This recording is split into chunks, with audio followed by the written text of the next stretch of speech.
Welcome back sa aking channel. Talent manager OG Diaz nagsalita na sa video ni Liza Soberano kung saan binanatan ng dalaga ang isang tao na sobrang nakasakit ng kanyang damdamin. Siya ba ang pinatamaan? Panuurin at pakinggan ang buong detalye.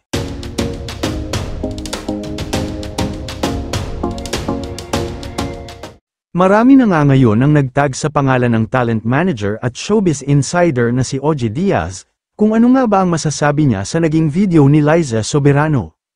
Kung saan naglabas ito ng video at sama ng loob sa isang tao na nakasakit sa kanya ng sobra, na agad naman nag-viral sa social media, na feeling pa ng mga netizens at ng mga nagkomento ay si OG Diaz na dati niyang manager ang pinatatamaan niya.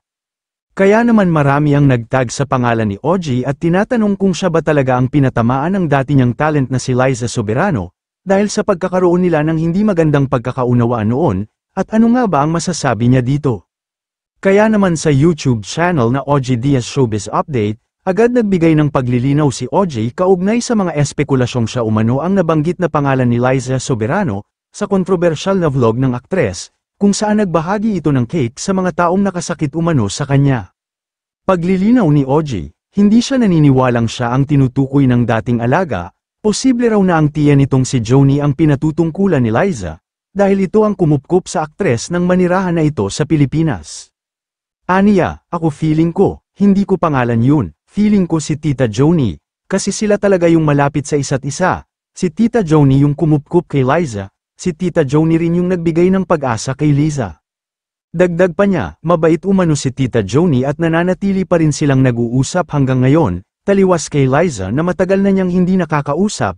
In fairness to Tita Joni, mabait yung tita niya. Kasi kung moldite yun baka nga katigan ko si Liza. Aniya pa, kung si Joni nga yung binigkas niya, mabait yung tao, hanggang ngayong nag-uusap kami, si Liza hindi ko nakakausap. Nilinaw din ni OG na ginawa nila ang kanilang bahagi bilang manager ni Liza, katuwang ang Star Magic, at ang anumang kulang pa ay nakasalalay na sa sariling pananaw ng aktres. Aniya, ako sa totoo lang, feeling ko hindi ako yun, at alam naman ni Liza ang totoo. We've done our part bilang manager niya, together with Star Magic, ngayon kung kulang pa yun narrative na ni Liza yun kung ano ang gusto niyang sabihin. Dagdag pa niya, basta ako, ang pinagpapasalamat ko pa rin na dumating si Liza sa buhay ko, at malaki rin naman ang naitulong, na iambag sa buhay ko ni Liza at hindi ko yun kinakalimutan. Sa ngayon ayon kay OG, ay bukas naman siya para kausapin ulit si Liza kung sakaling gusto siyang kausapin ito. Dahil itinuring na rin ni OG na parang tunay na anak si Liza nung hawak pa niya ito. Kayo mga ka-showbiz, anong masasabi nyo sa ating showbiz topic ngayon? Kung may opinion kayo ay magkomento lang kayo sa aking comment section. At syempre kung bago pa lang kayo sa aking channel ay mag-subscribe na kayo para lagi kayong updated sa mga showbiz trends na ina-upload ko. Maraming salamat po.